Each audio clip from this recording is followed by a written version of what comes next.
সিনেমার শুরুতেই আমরা একজন সায়েন্টিস্টকে দেখি। উনি একটা অদ্ভুত ক্রিয়েচারকে নিজের শরীরে ঢোকাচ্ছেন। সেটা ঢোকানো মাত্র তার চোখ দুটি নীল রঙের হয়ে যায় এবং সেই সায়েন্টিস্টটি একটা ওয়্যার উলফে ট্রান্সফার হয়ে যায়। এরপরই এই সিন শেষ হয়ে আমাদের মুভির মেন ক্যারেক্টার ল্যাং জুনকে দেখানো হয়। ল্যাং জুন এখন গাড়িতে করে মালপত্র ডেলিভারি করতে যাচ্ছে। তখন জুন নিউজ শোনে যে খুব অদ্ভুতভাবে কিছু মানুষ শহর থেকে আপনা আপনি উধাও হয়ে যাচ্ছে। এরই মধ্যে জুনের কাছে তার আঙ্কেল জং এর ফোন আসে। তিনি তাকে তার জন্মদিন উইশ করে শুভেচ্ছা দেয়। রাস্তায় আস্তে আস্তে জুন দেখে যে একটা গাড়ি উল্টে পড়ে আছে।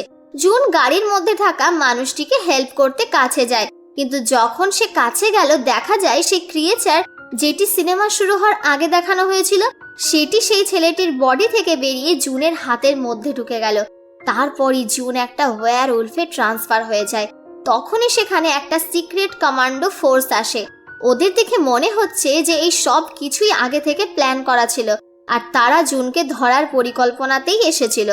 কিন্তু এটাই শেষ নয়। জুন যখনই ওয়্যারউলফে কনভার্ট হয় তার পাওয়ার এত বেশি হয় যে খুব সহজেই সেখানকার সব লোকদের মেরে ফেলতে পারে। কিন্তু একটা ফিমেল ফাইটার তার উপর গ্রিন বুলেট দিয়ে ফায়ার করে। সে খুব তাড়াতাড়ি সেখান থেকে পালিয়ে যায়। পরের সিনে যে সব কিছু দেখে কমান্ডোদের লিডার খুশি হলেন না, কারণ তিনি অনেক দিন ধরেই এমন জনকে খুঁজছেন যে এই ক্রিয়েচারের সাথে পারফেক্টলি ফিট হবে, আর তিনি আজ পর্যন্ত এমন মানুষ কোথাও খুঁজে পাননি। অন্যদিকে জুন যখন নিজের বাড়ি যায় খুব অদ্ভুত বিহেভ করে আর পশুর মতো গোগ্রাসে খেতে শুরু করে, পশুর মতোই চলাফেরা করতে শুরু করে। আর সে এত বেশি খাবার খেয়ে নিয়েছে যে তার জন্য তার বমি পর্যন্ত হয়।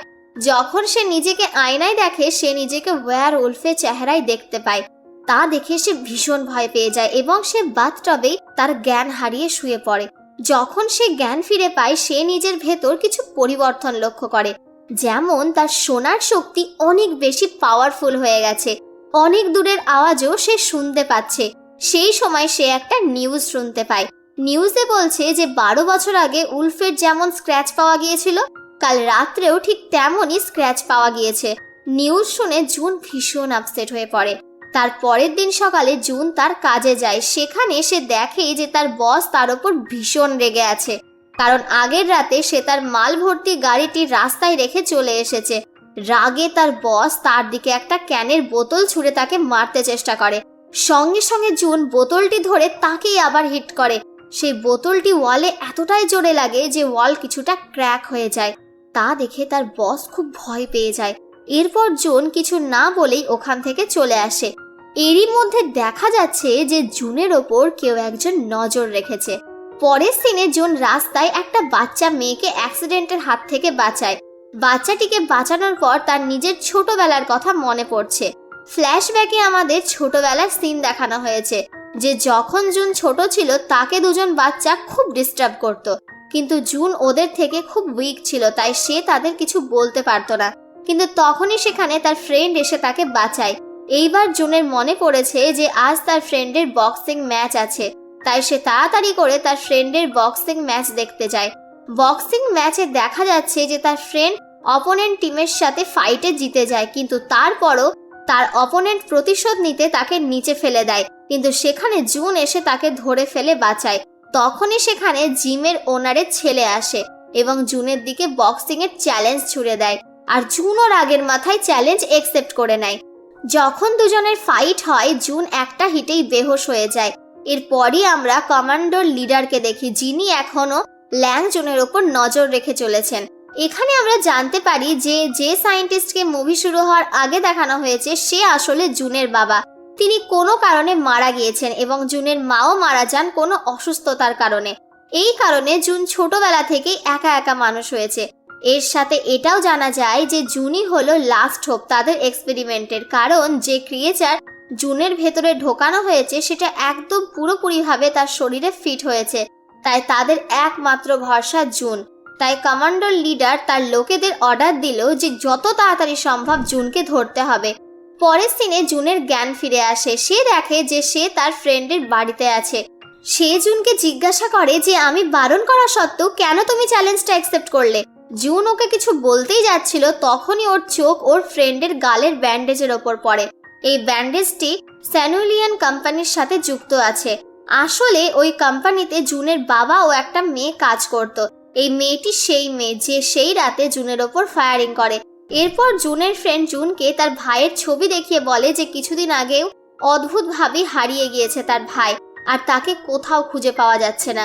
জুন তাকে জানায় যে আমি তোমার ভাইকে এই কোম্পানির হয়ে কাজ করতে দেখেছি। ঠিক তখনই সেখানে জুনকে ধরার জন্য সেই কোম্পানির লোক চলে আসে। আর এদিকে জুন বুঝতে পেরে ওদেরই গাড়ির নিচে লুকিয়ে পড়ে এবং ওদের ট্র্যাক করার জন্য নিজের ফোন তাদের গাড়ির নিচে আটকে দেয়। ওরা জুনকে খুঁজে না পেয়ে চলে যায়। পরে তার ফ্রেন্ড জুনকে জিজ্ঞাসা করে যে ওরা এখানে কেন এসেছিল।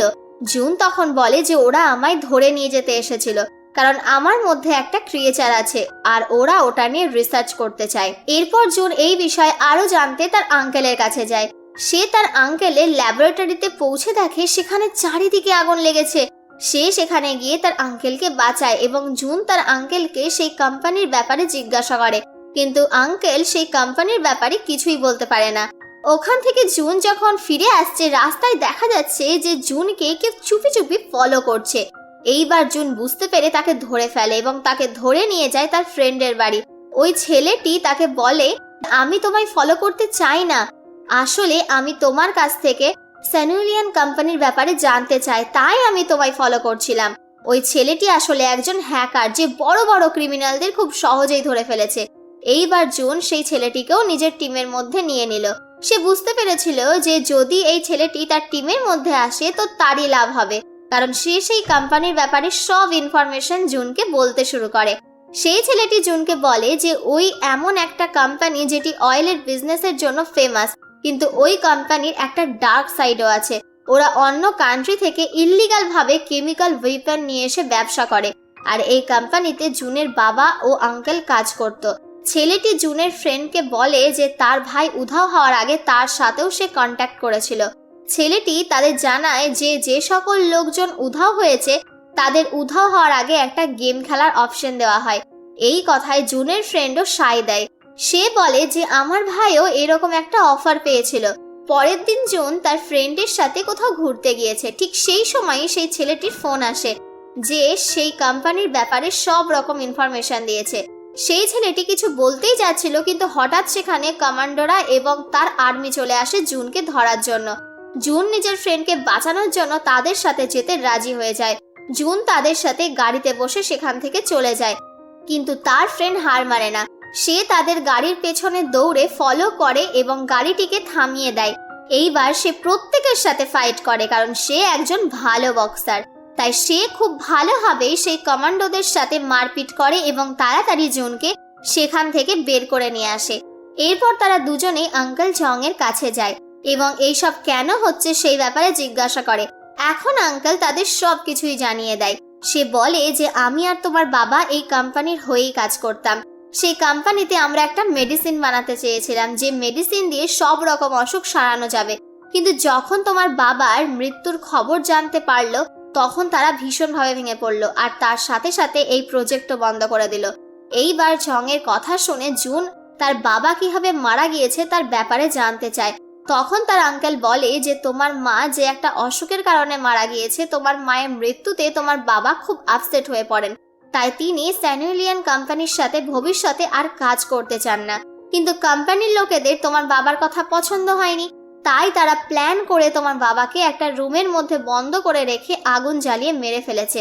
এই কথা শুনে জুন স্যানুলিয়ান কোম্পানির উপর খুব রেগে যায়, কিন্তু আঙ্কেল জং তাকে বোঝায় এবং বলে যে এই কোম্পানির এগেনস্টে কোনো স্টেপ নিও না, তাতে তোমার অনেক ক্ষতি হয়ে যাবে, কারণ সেই কোম্পানি খুব পাওয়ারফুল।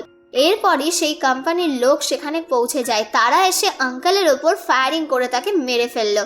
আঙ্কেল জংকে মারা যেতে দেখে জুন খুবই রেগে যায়। সে নিজেকে আর সামলে রাখতে পারে না এবং সে আবার সেই ওয়্যারউলফে ট্রান্সফার হয়ে যায় আর সবার সাথে মারপিট করতে শুরু করে। মারপিট চলাকালীন তার উপর আবার সেই গ্রিন গুলি দিয়ে ফায়ারিং করে দেয়, যার কারণে সে আবার নর্মাল মানুষে পরিণত হয়ে যায়। এরপর ওরা জুনকে ধরবে তার আগেই তার ফ্রেন্ড তাকে জানালা দিয়ে বাইরে ফেলে দেয়, যাতে তারা তাকে ধরতে না পারে। জানালা ভেঙে নিচে পড়ে দেখে সেই ছেলেটি সেখানে আছে। সে জুনকে এখন কোনো রকম স্টেপ নিতে বারণ করে, কারণ এখন পর্যন্ত তারা পুরোপুরিভাবে রেডি হয়নি। তাই ছেলেটি তাকে বোঝায় যে যতক্ষণ না ওরা তোমায় ধরতে পারবে তারা তোমার ফ্রেন্ডের কোনো রকম ক্ষতি করতে পারবে না। একটু পর জুনের মাথা ঠান্ডা হয় এবং সে সেই ছেলেটির কথায় ভরসা করে তার সাথে যায়। এখন জুন ওর কাছ থেকে যায় সমুদ্রের ধারে। সেখানে একা বসে তার পুরনো দিনের কথা খুব মনে পড়ছে। সে নিজের লকেটের দিকে দেখে, সেখানে তার বাবার আর তার ছবি আছে। সেখানে সে গ্লাভস পরে আছে। এর পরের সিনে আমরা দেখি যে জুন তার লকেটটিকে নিয়ে সেই ছেলেটির কাছে যায় এবং তাকে তার লকেটটি দেখায়। লকেটটি দেখে ছেলেটি বুঝতে পারে যে জায়গায় তার বাবা শেষ নিঃশ্বাস ত্যাগ করেছে এটা সেই জায়গার সাথে কোনোভাবে রিলেটেড। এইবার তারা দুজনে সেই জায়গার উদ্দেশ্যে রওনা দেয়। ওখানে পৌঁছে দেখে যে সেখানে চারিদিকে ওয়্যারউলফের স্ক্র্যাচের চিহ্ন। সেখানে জুন একটা বক্স পায়, সেটা আবার সে সেই লকেট দিয়ে ওপেন করে। বক্সের মধ্যে একটা টেপ রেকর্ডার পায়, যেটা তার বাবা আগে থেকেই জুনের জন্য রেকর্ড করে রেখেছেন। রেকর্ডে তার বাবা নিজের এক্সপেরিমেন্টের ব্যাপারে জানায় এবং বলে যে আমি তোমার মায়ের জন্য একরকম ড্রাগ বানিয়েছি, যেটা আগে আমি আমার উপর পরীক্ষা করেছি, কিন্তু ড্রাগ তোমার মাকে দেবার আগেই তোমার মা মারা যান। তাই দুঃখিত হয়ে আমি আমার এই এক্সপেরিমেন্ট এখানে স্টপ করি। কিন্তু স্যানুলিয়ান কোম্পানি সেই ড্রাগটিকে অ্যাজ এ ওয়েপন ইউজ করতে শুরু করে দেয়, যার কারণে অনেক মানুষের মৃত্যু হয়। অবশেষে আমি ডিসাইড করি যে এই কোম্পানির যত খারাপ কাজ আছে সব আমি বন্ধ করতে চেষ্টা করব। পরের সিনে দেখা যাচ্ছে যে এই কোম্পানির যিনি হেড তিনি আর তার লোকজন জংয়ের ল্যাবরেটরিতে উপস্থিত আছেন আর তারা সব প্রমাণ শেষ করে দিচ্ছেন। তখনই কোম্পানির হেড একটা অবজেক্ট খুঁজে পায়। কোম্পানির হেড সেই অবজেক্টটিকে দেখছে। ঠিক তখনই তার উপর কেউ ফায়ারিং করে এবং সে সেখানেই মারা যায়। অন্যদিকে জুন সেই কোম্পানির এক্সপেরিমেন্টাল ল্যাব পর্যন্ত পৌঁছে যায়। সেখানে তারা নিজের গ্যাজেটকে অ্যাজ এ ওয়েপন ইউজ করে সব সিকিউরিটি গার্ডকে মেরে ফেলে। এইবার আমাদের জুনের ফ্রেন্ডকে দেখায়, তাকে বন্দি করে রাখা হয়েছে। জুনের ফ্রেন্ড তার পাশের রুমে তার সেই উধাও হয়ে যাওয়া ভাইকেও দেখতে পায়। তার ভাইকে দেখে সে তাকে ভরসা দেয় যে জুন আমাদের এখান থেকে ঠিক ছাড়িয়ে নিয়ে যাবে। এইবার জুন যখন সেই ল্যাবরেটরিতে এন্ট্রি করে সেখানে অনেক লোক চলে আসে তাকে মারার জন্য, কিন্তু সে নিজের ভেতরে থাকা উলফের শক্তির সাহায্যে সবাইকে আহত করে ফেলে। আসলে ওরা দুজন এই কোম্পানির বিরুদ্ধে এভিডেন্স জোগাড় করতে চায়, তাই তারা ডিসিশন নেয় যে তারা দুজন দুই দিকে যাবে। জুন তার ফ্রেন্ডকে বাঁচাতে সেই রুমের সামনে পৌঁছে দেখে যে রুম লক করা আছে। সে রুম ওপেন করার জন্য চাবি খুঁজতে শুরু করে। ঠিক তখনই সেখানে আঙ্কেল জং আসে। আঙ্কেল জং তাকে বলে যে আমি তোমার ব্লাড দিয়ে সেই মেডিসিন বানিয়ে ফেলেছি। আসলে এই মেডিসিন জুনের বাবা বানাতে চেয়েছিলেন। জুন কিছু বলার আগে সেখানে তার বাবা ও আঙ্কেল জং এর একটা পুরনো ভিডিও প্লে হয়ে যায়। সেখানে দেখা যাচ্ছে যে জং স্যানুলিয়ান কোম্পানির সাথে যুক্ত হয়ে সেই কেমিক্যাল ওয়েপন বানাতে চান, কিন্তু জুনের বাবা তাকে এমন করতে বাধা দিচ্ছেন। তাই তিনি তার বাবাকে একা ওই রুমে আগুনের মধ্যে ছেড়ে চলে আসেন। এরপরই তার বাবা মারা যান। এই সব ভিডিও দেখে জুন বুঝতে পারে যে আসল মাস্টারমাইন্ড কে। আসল মাস্টারমাইন্ড আর কেউ নয়, সে হলো তার আঙ্কেল জং, যে তার বাবার খুনি। এরই মধ্যে সেখানে সেই কোম্পানির অ্যাসিস্ট্যান্টও চলে আসে। সে বন্দুক নিশানায় রেখে জুনকে বলতে শুরু করে যে এই কোম্পানির মাস্টারমাইন্ড হলো জং। সে জুনকে সত্যি কথা বলছে, তার কারণ হলো জং তার কোম্পানির লিডারকে মেরে ফেলেছে। তাই ক্ষোভে সেই ফিমেল অ্যাসিস্ট্যান্ট জং এর ওপর ফায়ারিং করতে শুরু করে, কিন্তু জং এর এতে কিছুই হয় না, কারণ যে মেডিসিন জুনের ব্লাড দিয়ে সে বানিয়েছে সেই মেডিসিন সে আগে থেকেই নিজের শরীরে ইনজেক্ট করে নিয়েছে। এরপর আঙ্কেল জং আস্তে আস্তে একটা ওয়্যারউলফে কনভার্ট হয়ে যায়। এদিকে জুনও একটা ওয়্যারউলফে কনভার্ট হয়ে যায়। এরপর দুজনের মধ্যে বিশাল বড় ফাইট হয়।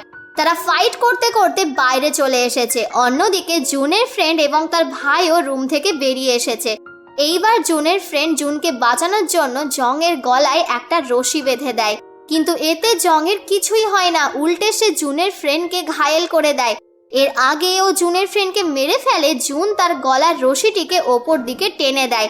এরপর জুন তার বন্ধুকে একটা ইলেকট্রিক তার দেয়, যেটা ইউজ করে সে জংকে মেরে ফেলে। লাস্ট দিনে আমরা জুনকে দেখি সে তার বাড়িতে বসে একটা বই পড়ছে। ওই সময় নিউজে দেখায় যে যতজন মানুষ উধাও হয়েছিল তাদের সবাইকে পাওয়া গিয়েছে, কিন্তু প্রত্যেকের শরীরে একটা অদ্ভুত চিহ্ন লক্ষ্য করা যাচ্ছে। তার সাথে সাথে জুন স্যানুলিয়ান কোম্পানির সত্যি সবার সামনে নিয়ে আসে। আর এর সাথে সাথেই এই মুভি এখানেই শেষ হয়ে যায়।